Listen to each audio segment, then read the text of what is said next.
যোৰহাটৰ বহুতীয়া গাঁৱৰ ৰদালি পথত উত্তপ্ত পৰিস্থিতি। নাৰীৰে ব্যৱসায় চক্ৰ উৎখাত। ৰাইজে উত্তম মাধ্যম সোধাই যুৱক-যুৱতীক।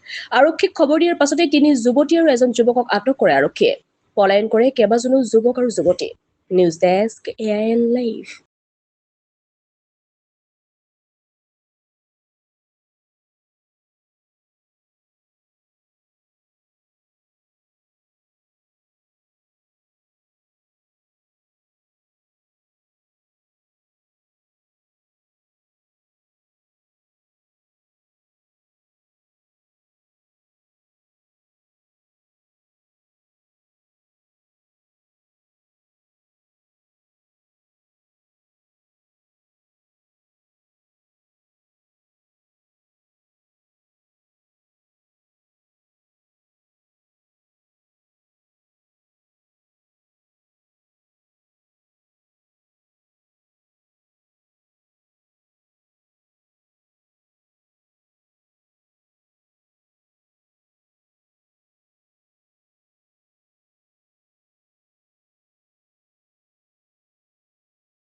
যিকোনো খবৰ আৰু বিজ্ঞাপনৰ বাবে যোগাযোগ কৰক 7896121996।